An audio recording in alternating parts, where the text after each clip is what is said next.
Cartoon TV.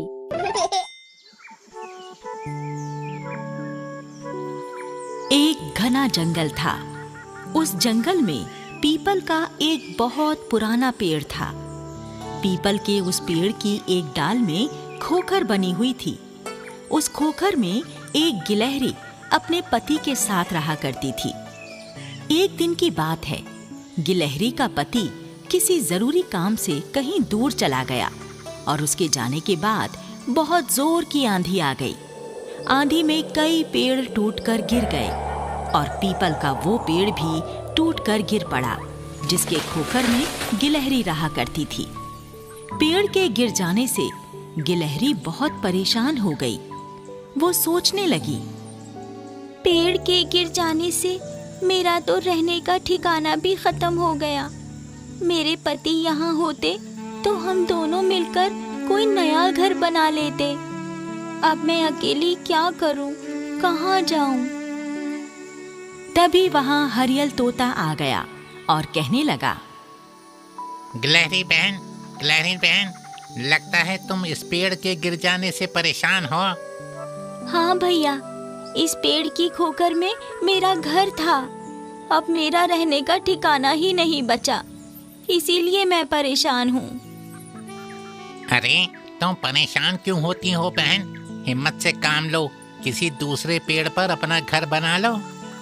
हाँ भैया, दूसरा घर बनाने के सिवा और कोई चारा भी तो नहीं है। गिलहरी घर बनाने के लिए किसी दूसरे अच्छे से पेड़ की तलाश करने लगी। गिलहरी को एक आम का बड़ा सा पेड़ नजर आया। हाँ, घर बनाने के लिए ये पेड़ ठीक रहेगा। और फिर गिलहरी पेड़ की डाल पर नया घर बनाने में जुट गई। उस पेड़ के सामने ही एक छोटी सी गुफा थी। उस गुफा में एक लंगड़ा बिल्ला यानी बिलाऊ रहा करता था। ये बिल्ला बहुत ही दुष्ट और अपराधी प्रवृत्ति का था।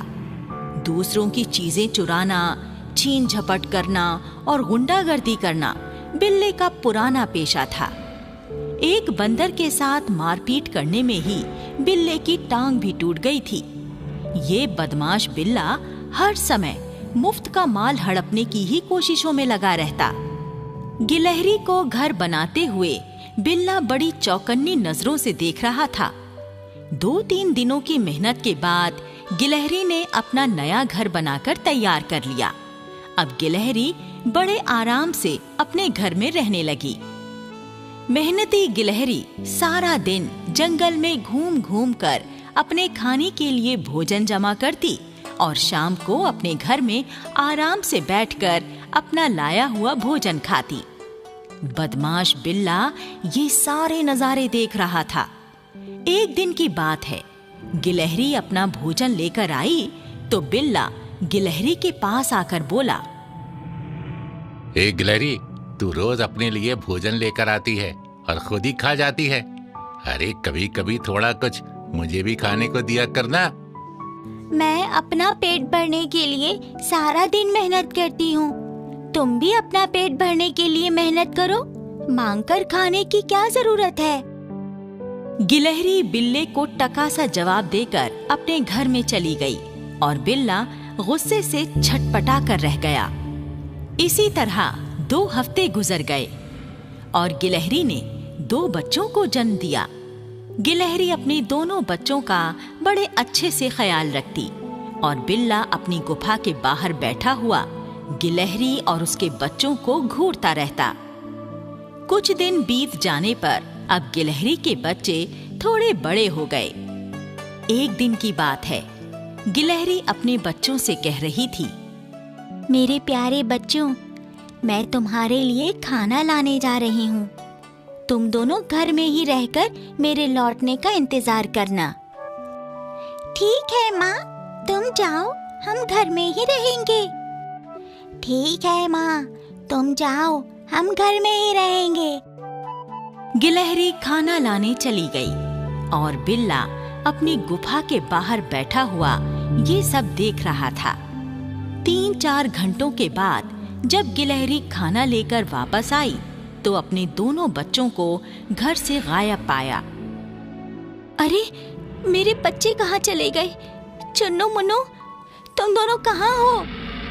आओ मेरे बच्चों, देखो मैं तुम्हारे लिए खाना लेकर आई हूँ। चन्नू मुन्नू। काफी देर इधर उधर खोजने के बाद भी जब बच्चे कहीं नहीं मिले तो गिलहरी बहुत परेशान हो गई। वो बिल्ले के पास आई और उसने पूछा, बिल्ले भैया, क्या तुमने मेरे बच्चों को देखा है? वो घर से कहीं चले गए हैं। हाँ, तेरे बच्चों को मैंने किडनैप कर रखा है। अभी तक तो वो दोनों सही सलामत हैं और तब तक सलामत रहेंगे जब तक तू मेरा कहा मानेगी। बदमाश बिल्ले, तेरी हिम्मत कैसे हुई मेरे बच्चों का अपहरण करने की? आखिर तू मुझसे चाहता क्या है? अगर तुझे अपने बच्चे वापस चाहिए तो प्रतिदिन मेरे लिए भोजन लाकर देना होगा, नहीं तो मैं तेरे बच्चों को ही खा जाऊंगा। नहीं नहीं, मेरे बच्चों को कुछ मत करना। मैं हर रोज तुम्हारे लिए खाना ला दिया करूंगी। उस दिन के बाद से गिलहरी हर रोज बिल्ले के लिए खाना लाने लगी। बिल्ला मुफ्त का खाना खाकर होंठों पर जीभ फिराता और डकार लेकर अपनी गुफा के अंदर चला जाता। इस तरह से 4-5 दिन बीत गए। एक दिन गिलहरी ने बिल्ले से कहा, बिल्ले भाई, कम से कम एक बार मुझे मेरे बच्चों से तो मिलवा दो। बिल्ला गुस्से से गुर्रा कर बोला, लगता है तुझे अपने बच्चों की जान प्यारी नहीं है। अगर ज्यादा चालाकी की तो मैं अभी तेरे बच्चों को खा जाऊंगा। गिलहरी डर गई और वापस अपने घर में आ गई। गिलहरी का पति भी अब वापस लौट आया। गिलहरी ने अपने पति को सारी बात बता दी तो उसका पति कहता है, वो बिल्ला बड़ा ही दुष्ट और बदमाश है। उसे सबक सिखाने के लिए मुझे अपने दोस्त सियार की मदद लेनी होगी। मैं तो कहती हूँ तुम फौरन सियार के पास जाओ। गिलहरी की बात सुनकर उसका पति सियार के पास गया और अपनी दोस्त सियार से मिलकर उसे सारी बात बताई। उसकी बात सुनकर सियार ने कहा, अरे, मैं उस बिल्ले को पहले से जानता हूँ। वो पक्का बदमाश है, लेकिन तुम चिंता मत करो, मैं आज उसकी सारी बदमाशी निकाल दूंगा। फिर सियार गिलहरी के साथ चल पड़ा और बिल्ले की गुफा पर आ गया। गिलहरी भी वहां पहुंच गई। सियार गिलहरी से कहता है, गिलहरी बहन, तुम उस बिल्ले को आवाज देकर गुफा से बाहर बुलाओ, फिर मैं उसकी तबीयत फिट कर दूंगा।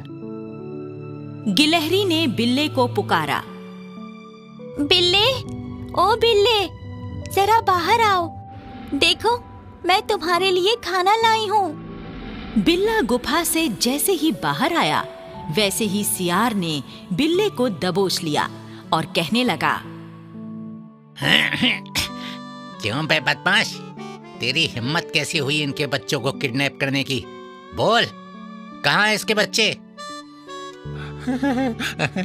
सियार भाई, इनके बच्चे सही सलामत गुफा के अंदर हैं। मैंने उन्हें कोई नुकसान नहीं पहुंचाया।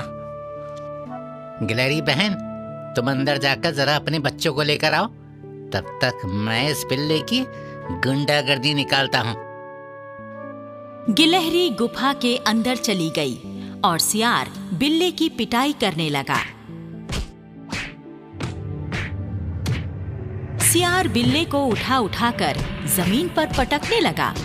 बिल्ला मार खाकर अधमरा हो गया और हाथ जोड़कर कहने लगा,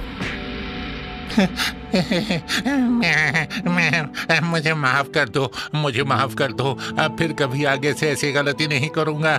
मुझे माफ कर दो सियार भाई। तभी गुफा के अंदर से गिलहरी अपने दोनों बच्चों को लेकर बाहर आ गई।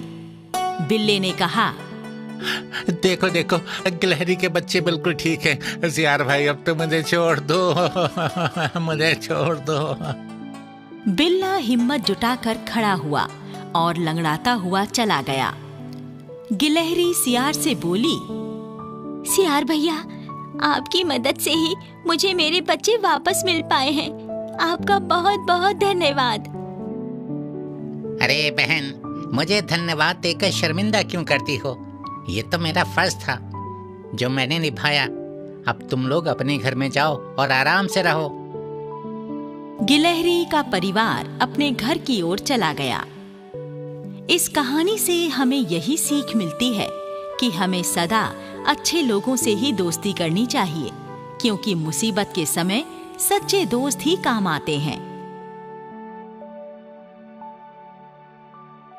दोस्तों, कार्टून टीवी को लाइक, शेयर और सब्सक्राइब करें।